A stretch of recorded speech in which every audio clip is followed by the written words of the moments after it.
Les investissements dans les alternatives végétales ont atteint des records ces derniers mois.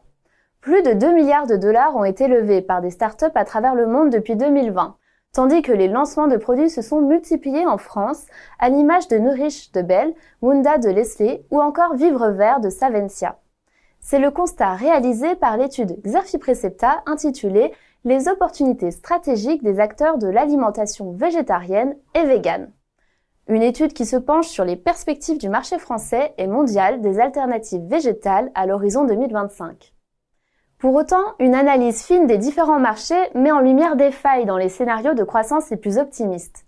C'est notamment le cas en France et en Italie, où les ventes peinent encore à décoller face à un certain conservatisme alimentaire et à une défiance envers les produits industriels. Au-delà, d'importants défis stratégiques se dressent sur la route des entreprises du marché.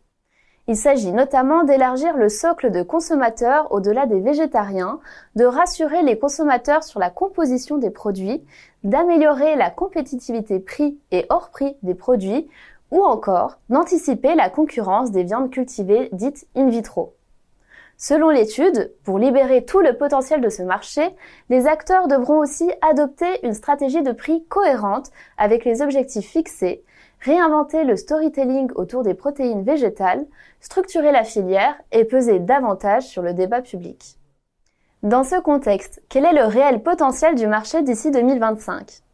Pour y répondre, les experts de Xerfi ont décrypté les stratégies de croissance des acteurs illustrées par des études de cas. Citons entre autres l'extension de l'offre pour prendre position ou conserver ses parts de marché, à l'image de Herta qui se place comme leader du traiteur végétal, d'Andros qui a investi les boissons végétales ou encore des opérations de rachat de Danone, notamment de Earth Island. Autre axe, la pénétration de nouveaux segments, comme Bell qui a racheté la start-up All In Food, positionnée sur le créneau des fromages. Citons encore l'intégration des circuits stratégiques de la restauration hors foyer pour démocratiser le marché de l'alimentation végétarienne et végane, avec par exemple l'offensive de Beyond Meat en France. Le développement à l'international.